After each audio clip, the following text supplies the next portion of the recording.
Bonjour à tous, j'espère que vous allez bien. Je vous retrouve sur la chaîne Grandir dans la foi pour notre lecture et méditation biblique de la semaine. Je vais passer outre la fin du chapitre 3 sur la généalogie de Jésus. Je vais tout de même vous mettre une petite note sur cette partie dans la semaine, si tout va bien, dans l'onglet Communauté sur la chaîne. Nous entamons donc du coup cette semaine le chapitre 4 de l'Évangile selon Luc et notamment les 13 premiers versets. Merci Seigneur pour ta parole. Ouvre nos oreilles, notre intelligence et nos cœurs afin que nous soyons disposés à t'écouter et que nous en soyons nourris. Amen. Ouvrons donc nos Bibles en prenant Luc 4, les versets 1 à 13. Jésus, rempli du Saint-Esprit, revint du Jourdain. Il fut conduit par l'Esprit dans le désert, où il fut tenté par le diable pendant 40 jours. Il ne mangea rien durant ces jours-là, et quand cette période fut passée, il eut faim. Le diable lui dit : « Si tu es le Fils de Dieu, ordonne à cette pierre de devenir du pain. » Jésus lui répondit : « Il est écrit : L'homme ne vivra pas de pain seulement, mais de toute parole de Dieu. » Le diable l'emmena plus haut, sur une haute montagne, et lui montra en un instant tous les royaumes de la terre.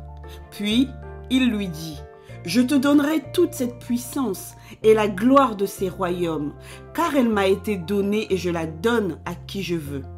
Si donc tu te prosternes devant moi, elle sera toute à toi. » Jésus lui répondit : « Retire-toi, Satan. En effet, il est écrit : c'est le Seigneur ton Dieu que tu adoreras et c'est lui seul que tu serviras. » Le diable le conduisit encore à Jérusalem, le plaça au sommet du temple et lui dit : « Si tu es le Fils de Dieu, jette-toi d'ici en bas, car il est écrit : il donnera à ton sujet ordre à ses anges de te garder, et ils te porteront sur les mains, de peur que ton pied ne heurte une pierre. » Jésus lui répondit : « Il est dit : tu ne provoqueras pas le Seigneur ton Dieu. » Après l'avoir tenté de toutes ses manières, le diable s'éloigna de lui jusqu'à un moment favorable.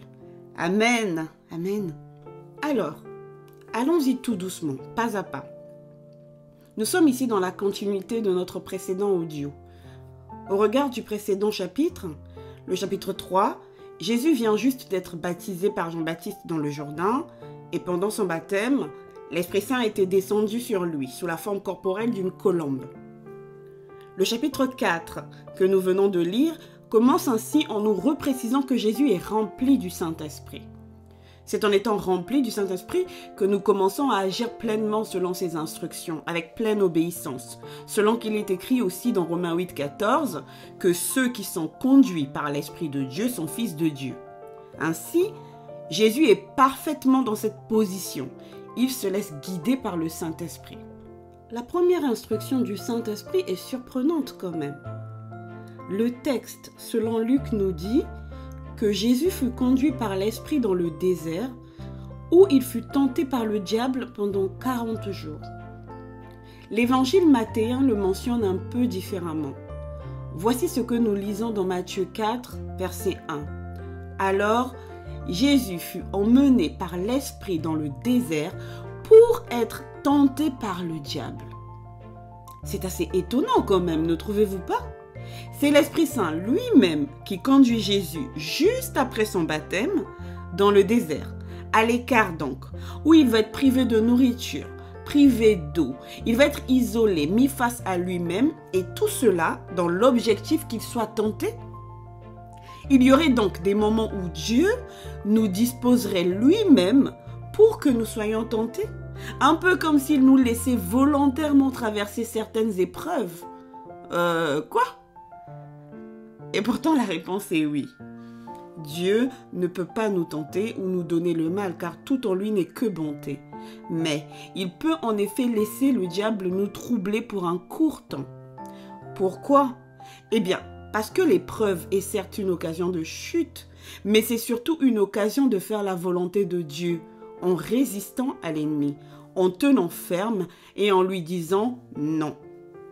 N'oublions pas que la vie du chrétien est un combat spirituel et que nous devons grandir. En plus, têtus comme nous sommes, pardon, mais disons-nous les choses aussi, c'est souvent à travers les épreuves que notre caractère est émondé et que nous grandissons. En fait, tout cela pour moi a été comme une révélation, car j'ai réalisé une chose, c'est que pour beaucoup de situations que nous traversons, l'ennemi pense avoir le contrôle en nous poussant dans nos retranchements, alors qu'il est lui aussi juste utilisé pour nous faire grandir, selon qu'il est écrit dans Romains 8, verset 28, « Tout concourt au bien de ceux qui aiment Dieu. » Amen. Encore nous faut-il résister, et nous allons voir comment Jésus triomphe. Nous verrons qu'après ce temps dans le désert, Jésus débutera son ministère.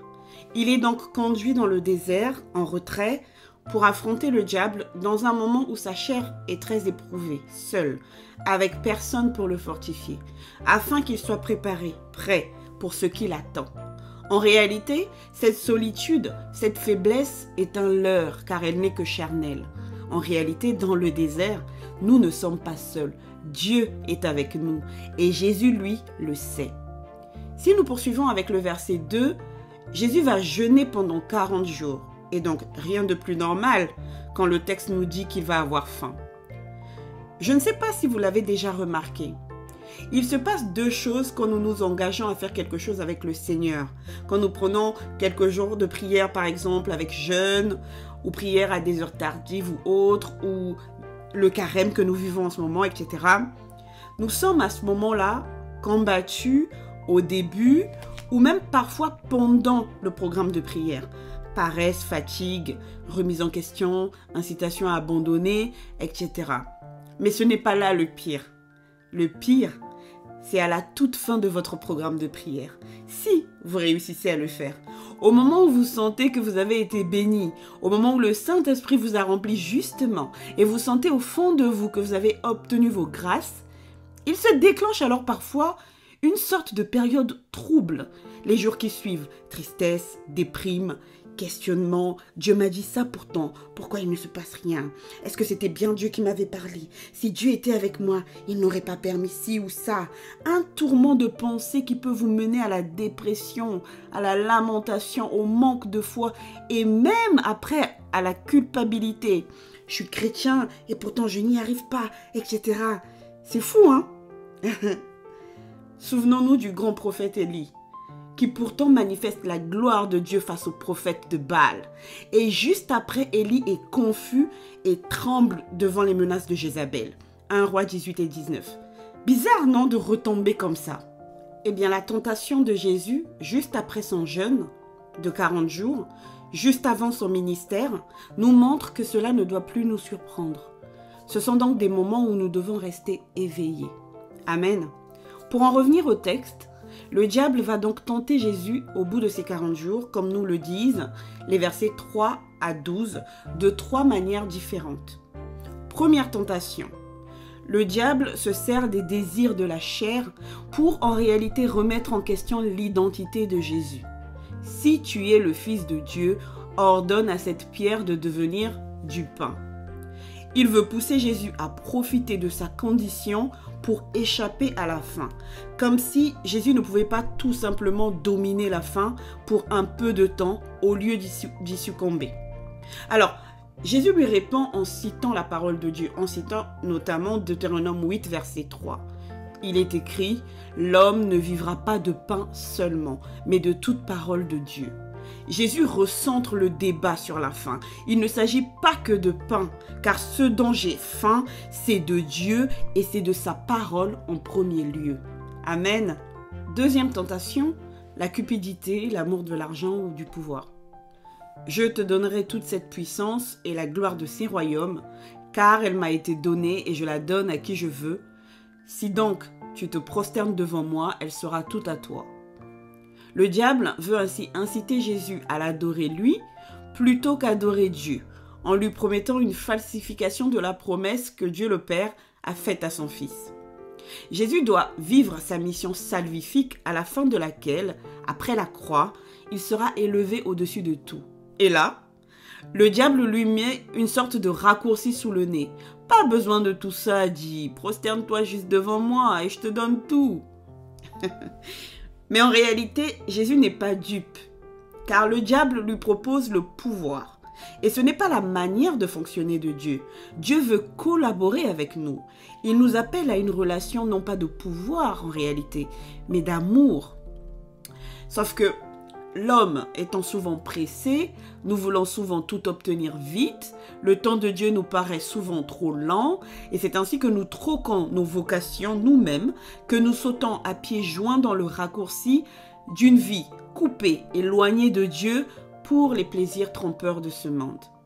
Souvenons-nous de ce qui se passe dans le jardin d'Éden, à travers le livre de la Genèse. Tentés par le diable, en voulant devenir comme Dieu, Adam et Ève croquent le fruit qui leur était interdit. Ils désobéissent ainsi à Dieu et sont chassés en perdant leur autorité sur la gestion de ce monde qui leur avait pourtant été donné par Dieu. Le péché étant dans le monde, dans sa parole, Jésus nous rappelle ainsi que nous sommes dans le monde, certes, mais que nous ne sommes pas du monde. Jean 17, 14. Alors, nous sommes appelés à apprendre à marcher, non plus selon le monde, mais selon le royaume des cieux, selon la volonté de notre Père céleste. Amen. Jésus répond donc de nouveau à l'ennemi en se servant de la parole de Dieu, et notamment Deutéronome 6, 13. Il est écrit, c'est le Seigneur ton Dieu que tu adoreras et c'est lui seul que tu serviras. Amen.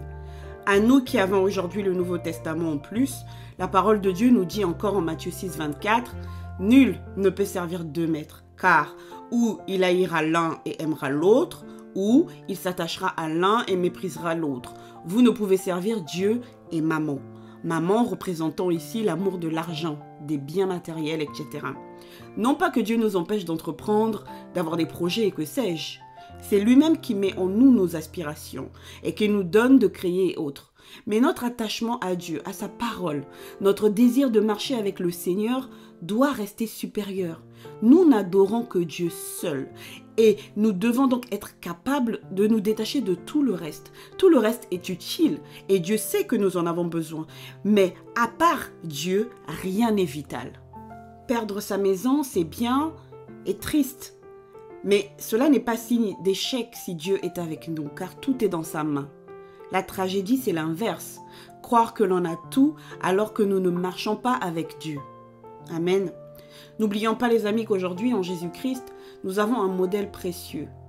Il a résisté à la tentation dans le désert et encore mieux, il a vaincu le monde pour nous. Jean 16, 33. Alors, celui qui vit en nous est plus fort. Aucune richesse, aucun raccourci ne doit nous leurrer ici-bas, au risque de perdre notre statut qui est plus grand que tout ce qu'il y a dans ce monde.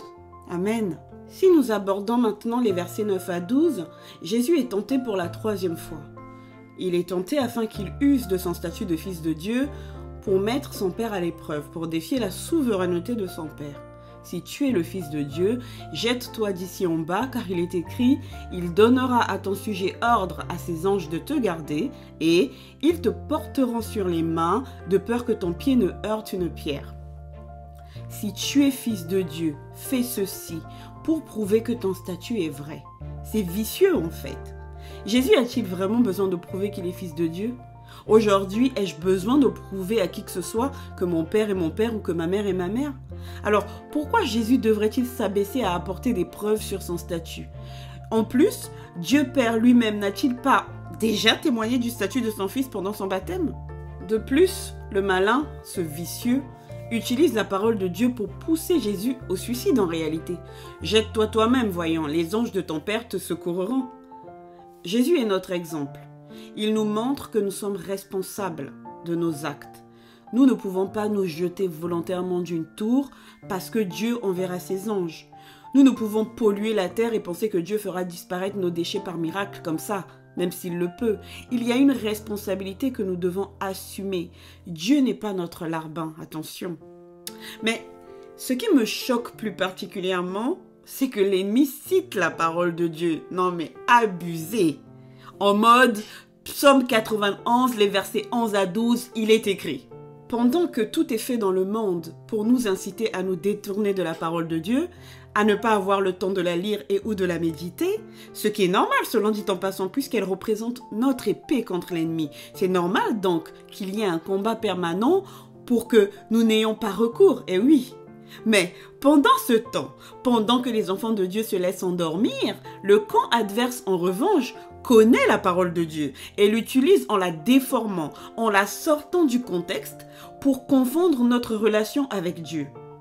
Et ce qui me choque encore plus, c'est que Jésus lui-même est la parole. Jean 1, verset 1 à 14. Au commencement était la parole. Par elle, tout a été créé. Elle s'est faite chair et a habité parmi les siens, etc., etc. Donc, sans scrupule, sans vergogne, le diable s'approche de celui-même qui est défini comme étant la parole. Et c'est à lui qu'il ose dire « Il est écrit ». Waouh! Le toupet, niveau maximum. Et tout cela en déformant le sens de ce qui est dit dans les Écritures. Je ne sais pas si quelqu'un comprend ce que ça veut dire. Si Jésus lui-même est tenté de la sorte, alors toi et moi, mon ami, pendant que nous ne nous levons pas avec détermination, pendant que nous nous laissons endormir par les vaines gloires du monde, alors que le diable déclare que tout ce qui est ici-bas lui a été donné, l'ennemi a parfaitement le champ libre pour nous embourber dans des chemins périlleux. Pour en revenir au texte, là encore Jésus répond avec peu de mots, sans avoir besoin de trop parler. Il remet Dieu au centre du combat, en citant la parole. Deutéronome 6,16. Tu ne provoqueras pas le Seigneur ton Dieu. Amen. Ce qui veut dire, selon d'autres versions, tu ne mettras pas le Seigneur ton Dieu à l'épreuve. Je ne sais pas si vous avez remarqué, mais Jésus ne discute pas avec le tentateur. Il n'essaie même pas de rentrer dans des débats pour lui expliquer qu'il a tort. Pas la peine. Nous ne sommes pas là pour discuter, nous ne sommes pas amis en fait. Jésus se réfère à la parole de Dieu et c'est tout. Et le diable s'en retrouve ainsi vaincu. Amen. Autre constat, le diable pousse Jésus à l'action. En réalité, s'il pouvait lui-même pousser Jésus ou le tuer, il l'aurait fait sans hésiter. N'êtes-vous pas d'accord? Mais il ne le peut, tout comme il ne peut rien contre nous en réalité. Alors, tout ce qu'il peut faire, c'est paralyser notre foi pour nous pousser à poser des actes qui lui permettront ensuite d'accéder à notre vie. Souvenons-nous de cela quand nous sommes dans des combats spirituels. Sa force à lui, c'est de nous insuffler une idée dans la tête.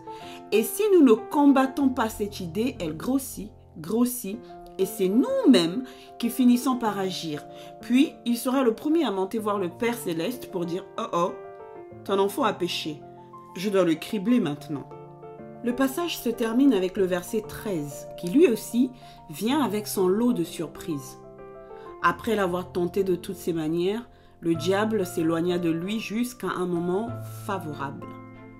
Jusqu'à un moment favorable. L'évangéliste nous interpelle ici pour nous préciser que le combat n'est en fait pas terminé.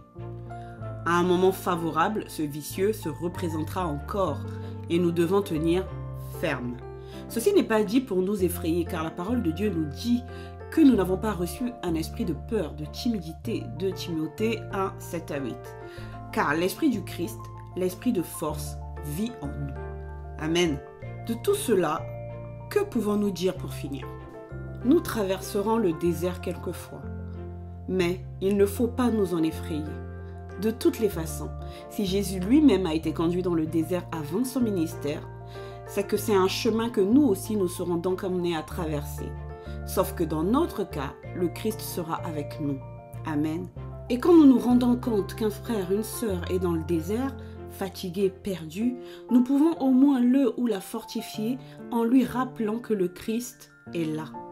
Le désert, tout comme Gethsémani, ce sont des moments où en réalité on est seul. Je veux dire seul avec Dieu. Il faut s'en souvenir. Dans ces moments-là, nous sommes seuls, sous la terre, parce que Dieu veut nous faire éclore. Il veut nous emmener à l'étape d'après. Il veut nous forger notre caractère. Il veut nous faire grandir. Et quand nous essaierons de nous plaindre à quelqu'un, d'expliquer ce que nous ressentons à quelqu'un, nous ne trouverons pas d'aide suffisante. Parce que ça se passe entre Dieu et nous en réalité. Surtout s'il s'agit du combat de notre appel. Amen. Cependant, il faut pouvoir discerner pour arriver à comprendre les enjeux. C'est pourquoi, quand nous sentons une période d'épreuve, il faut commencer par demander au Saint-Esprit ce qui se passe. Amen. J'en ai appris que quel que soit ce qui nous arrive, notre regard devrait toujours être tourné d'abord vers notre Dieu. En fait, le diable n'aura plus de contrôle sur notre vie si nous fonctionnons comme ça. Pourquoi suis-je dans cette situation, Seigneur? Ai-je péché contre toi? Si c'est le cas, éclaire-moi s'il te plaît, comme tu as éclairé David à travers le prophète Nathan, afin que je me repente et que je m'humilie devant toi pour implorer ta grâce. Pourquoi suis-je dans cette situation, Seigneur? Est-ce parce que quelqu'un avec qui je marche a péché contre toi, comme ce fut le cas pour ces pauvres marins qui avaient recueilli Jonas dans leur bateau et qui, à cause de cela, avaient frôlé la mort? Si c'est le cas, montre-moi s'il te plaît comment me remettre sur le droit chemin. Comment je peux faire pour arrêter de marcher avec ceux qui ne t'honorent pas? Ou comment je devrais prier pour le secours de mon frère, ma sœur, etc. Éclaire-moi, afin que par la puissance de ton nom, je sois victorieux, victorieuse. Pourquoi suis-je dans cette situation, Seigneur? Est-ce parce que tu veux que je traverse cette épreuve afin que je grandisse? Si c'est le cas, fortifie-moi toi-même et je ne tremblerai pas. Fortifie-moi toi-même et donne-moi ta paix, afin qu'ainsi je sois capable, à la fin de ce désert, de témoigner de ce que tu auras fait pour moi, pour la gloire de ton nom. Amen. J'espère, chers amis, que cet audio nous aura donné à tous le déclic dont nous avons besoin pour commencer à lire et à méditer la parole de Dieu, avec foi, détermination et persévérance. Et ce n'est pas grave si nous ne comprenons pas tout. Laissons à Dieu ce qui est à Dieu. Amen. Faisons confiance au Saint-Esprit. Il ne nous laissera pas seuls sur ce chemin. La parole de Dieu, c'est notre épée. Nous ne pouvons partir au combat sans elle. Amen. Pour rendre cela un peu plus tangible, je vous propose de lire ensemble Éphésiens 6, les versets 11 à 18. Revêtez-vous de toutes les armes de Dieu, afin de pouvoir tenir ferme contre les ruses du diable. Car nous n'avons pas à lutter contre la chair et le sang, mais contre les dominations, contre les autorités, contre les princes de ce monde de ténèbres, contre les esprits méchants dans les lieux célestes. C'est pourquoi, prenez toutes les armes de Dieu, afin de pouvoir résister dans le mauvais jour et tenir ferme après avoir tout surmonté. Tenez donc ferme, ayez à vos reins la vérité pour ceinture, revêtez la cuirasse de la justice, mettez pour chaussure à vos pieds le zèle que donne l'évangile de paix. Prenez par-dessus tout cela le bouclier de la foi, avec lequel vous pourrez éteindre tous les traits enflammés du malin. Prenez aussi le casque du salut et l'épée de l'esprit qui est la parole de Dieu. Amen, amen. Et si lire la parole de Dieu devenait un projet pour cette année 2024? Qu'en dis-tu? Nous lisons en ce moment à travers cette chaîne l'Évangile selon Luc. Te serait-il possible de prendre le temps de reméditer chaque semaine les textes que nous lisons? Ou peut-être pourrais-tu fixer à titre personnel un autre évangile comme l'évangile mathéen par exemple, ou un autre livre, une des lettres de saint Paul apôtre peut-être, que tu liras et méditeras cette année, même à coup d'un chapitre par semaine pour commencer. Il est temps, les amis, d'aller à l'école du Saint-Esprit pour reprendre notre vie en main et marcher dans l'autorité que le Christ nous confère. Amen. Qui tiendra ferme à notre place dans la bataille pour notre vie, pour nos enfants, nos familles? Que dirons-nous quand le Seigneur nous dira « Tout était dans vos mains » ? Souvenons-nous de l'audio de la semaine dernière. C'est pendant que le Christ priait que le ciel s'ouvrit. Amen. Nous devons donc prier et nous revêtir de notre armure, la paix, la justice, la vérité, le bouclier de la foi, le casque du salut et surtout pour nous défendre, l'épée de la parole de Dieu. Amen. Que le Seigneur mette lui-même en chacun de nous tous le faire et le vouloir. Amen, amen. Voici donc la fin de ce podcast, chers tous. Vous l'aurez compris, je nous encourage tous à reméditer la parole, les textes que nous avons lus, etc. Merci à tous. Je vous dis à la semaine prochaine, si Dieu le veut. Que Dieu vous bénisse. Ciao, ciao.